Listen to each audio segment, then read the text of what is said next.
It's time for Bet On It, brought to you by Warhorse Sportsbook, the best place in Nebraska to place your sports bets. Go to warhorsecasino.com to see all their promotions that they've got going on. There's always something fun going on at Warhorse Casino, both in Lincoln and in Omaha. Make sure you go check it out. DB, check it out. You got a game 4 tonight. Yes, I do. Are you betting on a sweep? No. You think it gets game 5?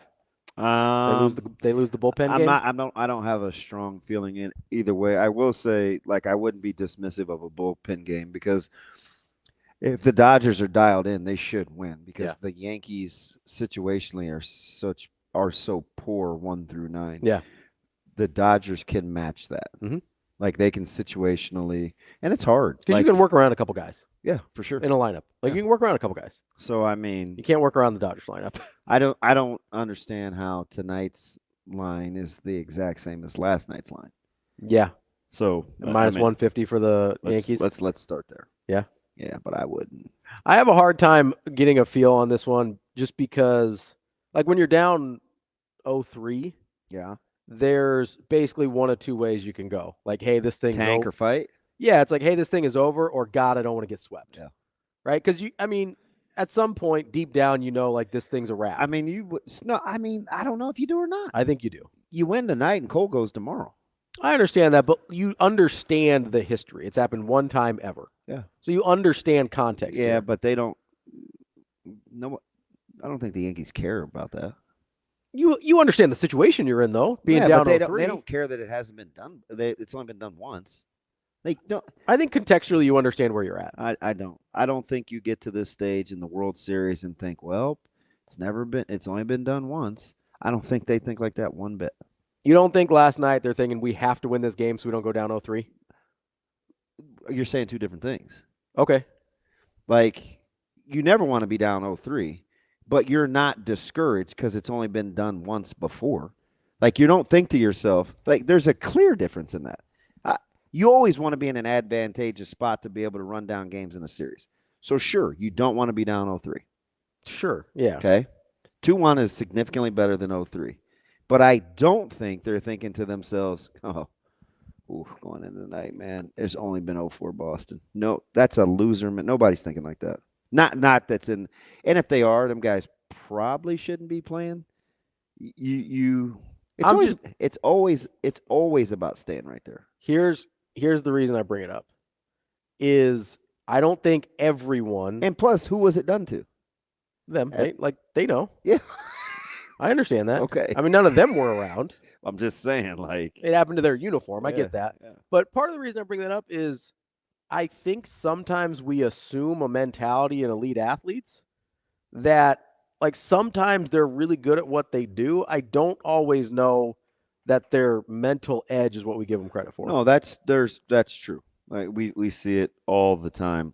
And but I'm also not going to assume the worst either. I'm not assuming. But I do agree there's some variance depending on who you are, but I think in that clubhouse at this juncture, especially knowing Boone, I just think he thinks, hey, one at a time. We get to Cole tomorrow. Sure. That gives us a chance to go back to LA 3-2. So I just think I think the last thing they think about is that only the Red Sox have done it. Maybe not in that specific of a context. I do think human nature has to come into the conversation for some of those guys at some point. Yeah, where they just know this isn't a thing that gets done.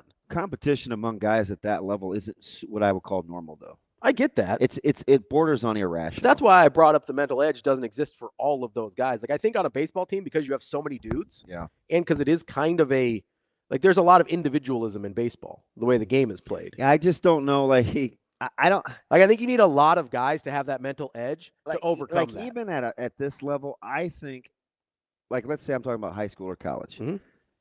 If somebody says, well, it's been done once, that's all I need to hear. Sure. That's all you need to hear. I think that's how a lot of competitive people think. I think that's how a lot of competitive people think. I think there's a lot of people that play professional sports that are less competitive than we think. Nah, maybe. Did we see some of the players, at least one of the players last night for the Yankees, kind of lose his edge there, in the batter box? Jazz. Oh, yeah. Chisholm. So he's a hard comp because he's very unorthodox. His game is weird. He's very well. Even when he takes the podium, you just never Yeah. know what he's gonna say. Yeah. Like he's very unorthodox. So I don't know if I would use Jazz, but I mean Verdugo's still taking good cuts, right? Down 4-0 in the ninth. Yeah. Okay, so that's.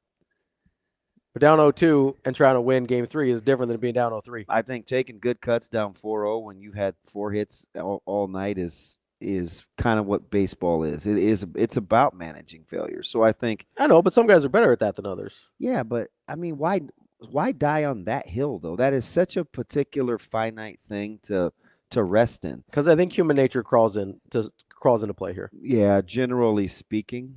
So I'm generally speaking, competitors at that level, they play. Can I ask one question about that? Sure. On the other side, will we see the Dodgers just throw everything at it? So I don't want to speak for that, but no, like the bottom line for both of you, I think teams will fall back into their preparation. They don't overthink anything more than in the moment. The closer you can stay to that median, the more success you have as a team. So the Dodgers will try to do what they do. The Yankees will try to do what they do. They know they're going to watch all those preview or those. They're going to get on their laptop. They're going to look at those swings in the cage in the cages. They're not a competitive swing, competitive at bat, not a competitive at bat. Is there anything? I think their approach will be the same. Now, sure, are there varying degrees of folks' mental approach? Yeah, but competitors are going to compete. So let me ask you this, moving away from this series, but kind of staying on the same topic here. A lot of people saw Anthony Richard tap out this weekend. And that drew some eye. I was shocked. And kind of had a same feeling about a guy not being very competitive. Like, how did you because that hit you? Because I don't we just don't see it very often. I don't think him coming out because he was tired has anything to do with his competitiveness. I think we make it that because it was macho. I don't think he, based on what he was asked to do, he felt like he was capable of doing it. That's what I think happened. I think at that point he felt like he was going to be a detriment to his team. Sure.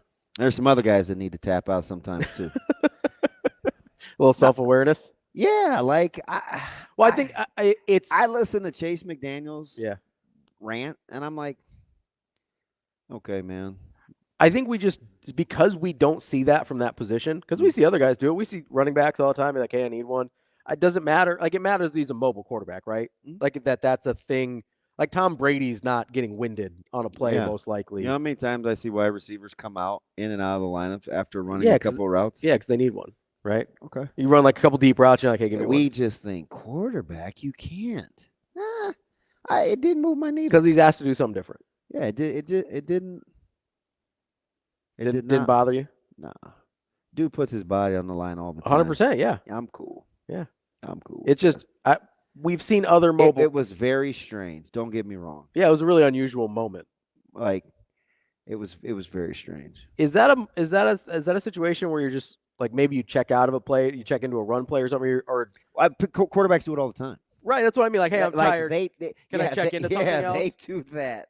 Or they say, like, hey, I don't like, look, I'm getting a timeout. Yeah, it's just the fact we heard Anthony, like, well, we saw him do it. Yeah, he actually acted on it. Which is like, I don't know. You've got other options though, right? Yeah, we love to pounce. Where I'm like, I don't know, man. Like, I don't think he's any less competitive on Tuesday morning than I did on Sunday afternoon. No, it was weird though. 100%. Not as weird as the Dwayne Wade statue, but pretty weird. How come we can't make a good statue? Like, what's the problem here? What did T-Mac call it? I'm not going to say anything about the I Am Legend. Yes. That's pretty funny. He does kind of look like one of the zombies in I Am Legend. That's a good pull. Quietly, that movie was sensational. It was a good pull. Outside of the dog dying. Yeah, I didn't like that scene. But and it was a German shepherd. How come we can't make good statues? I don't know. Like, I look at Michelangelo's David, and I was like, hey, that looks like a person. That happened a couple thousand years ago, or however long. We have one of the best statue makers here, right in our very own city. And then I go, how come they can't make Dwayne Wade look like Dwayne Wade? My man said, I Am Legend. I mean, it's not quite as bad as the Cristiano Ronaldo statue, but it's pretty bad. Well, it's hard to make statues that pretty. I'm just saying they were doing it with a chisel a couple thousand years ago. We can't figure it out now. I am pretty. We can't figure it out now. Yeah, for sure. That's Bet On It, brought to you by Warhorse Sportsbook. That's DBM Ravi Lula. We'll be back to wrap up the show. Coming up next.